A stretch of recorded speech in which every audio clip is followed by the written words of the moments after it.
सोचिए, एक लड़का जिसके पास ना पैसे थे ना पहचान, और दुनिया उसे रोज याद दिलाती थी कि तू कुछ नहीं कर पाएगा। लेकिन वही लड़का आगे चलकर बना भारत का मिसाइल मैन। और सवाल ये है, उसने हार को ताकत में बदला कैसे? और सबसे शॉकिंग बात, जिस इंसान को एक दिन सबके सामने अपमानित किया गया, वही इंसान अगले कुछ सालों में ऐसा बदला कि पूरी दुनिया उसे सलाम करने लगी। पर उस रात उसके साथ असल में क्या हुआ था? तमिलनाडु का रामेश्वरम, समुद्र की हवा और एक छोटा सा घर। छोटा सा बच्चा अब्दुल कलाम सुबह उठता, अखबार बांटता और फिर स्कूल भागता। लोग कहते थे, ये लड़का पढ़ लिख कर क्या कर लेगा? लेकिन कलाम के अंदर एक आवाज थी, मैं कुछ बड़ा बनूंगा, बहुत बड़ा। पर दिक्कत ये थी, सपने बड़े थे, जेब खाली थी और डर हर दिन बढ़ रहा था। कलाम को आसमान से प्यार था, उसे जहाज देखने का जुनून था। वो घंटों आकाश की तरफ देखता और सोचता, एक दिन मैं भी उड़ान बनाऊंगा। लेकिन रियलिटी अलग थी। क्लास के बच्चे हंसते, अरे कलाम तू तो अखबार बेचता है। और वो मुस्कुरा देता, पर अंदर ही अंदर उसका आत्मविश्वास कांप जाता। कलाम ने मेहनत की और पहुंच गया मद्रास इंस्टीट्यूट ऑफ टेक्नोलॉजी। अब सब कुछ बदल गया। यहां कंपटीशन जानलेवा था।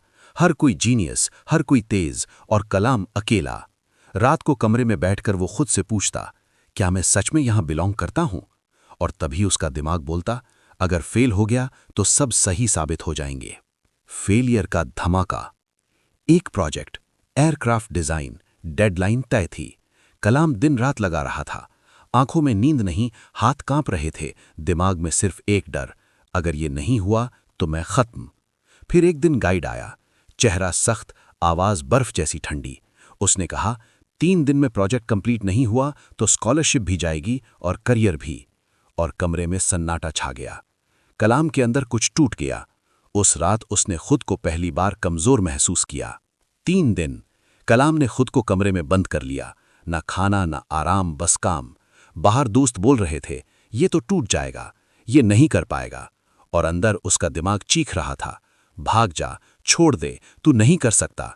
लेकिन फिर उसके अंदर एक दूसरी आवाज उठी, धीमी पर मजबूत, अगर आज हार गया तो जिंदगी भर खुद से नफरत करेगा।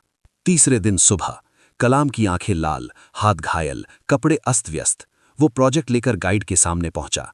गाइड ने देखा, कुछ देर तक चुप रहा, फिर धीरे से बोला, तुमने कर दिखाया।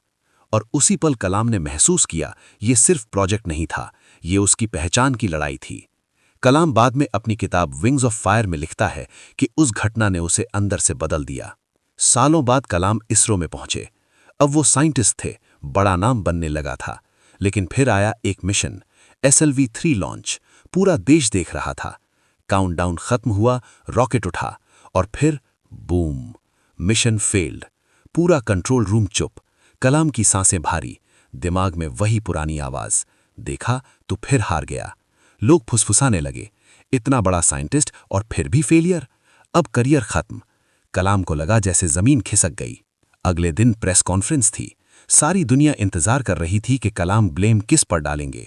लेकिन तभी उनके सीनियर डॉक्टर सतीश धवन आगे आए। उन्होंने फेलियर की जिम्मेदारी खुद ले ली और कलाम को पीछे खड़ा कर दिया। कलाम स्टन रह गए, उनकी आंखें भर आईं, और उसी समय उनके अंदर एक सीक्रेट रियलाइजेशन हुआ। लीडर वो नहीं जो सक्सेस का क्रेडिट ले, लीडर वो है जो फेलियर में भी अपने लोगों को बचा ले। यही वो ट्विस्ट था। कलाम को रॉकेट साइंस ने नहीं बदला, उसे इंसानियत ने बदल दिया। और फिर कुछ महीनों बाद वही मिशन दोबारा लॉन्च हुआ, और इस बार रॉकेट सफल हुआ। अब धवन ने कलाम को आगे भेजा और कहा, आज क्रेडिट तुम्हारा है। यही अब्दुल कलाम की असली उड़ान थी। धीरे धीरे वही गरीब अखबार बेचने वाला लड़का बना भारत का सबसे बड़ा वैज्ञानिक चेहरा, और आगे चलकर बना भारत का राष्ट्रपति। और दुनिया जिसने कहा था ये कुछ नहीं कर पाएगा, वही दुनिया अब कह रही थी, he is the missile man of India. सीख जो आपकी जिंदगी बदल सकती है। प्रेशर आपको तोड़ता नहीं, आपको बनाता है। फेलियर अंत नहीं होता, ये ट्रेनिंग होती है। जब लोग हंसें तो समझ लेना आप सही रास्ते पर हो। आपकी गरीबी आपकी कमजोरी नहीं, आपकी ओरिजिन स्टोरी है। माइंड डर दिखाएगा, लेकिन आपका डिसीजन आपकी डेस्टिनी बनाता है। और सोचिए, जिस कलाम को दुनिया ने बार बार कमजोर कहा, वो अचानक इतना अनस्टॉपेबल कैसे बन गया? शायद क्योंकि उस रात उसने रॉकेट नहीं बनाया था, उसने खुद को बनाया था।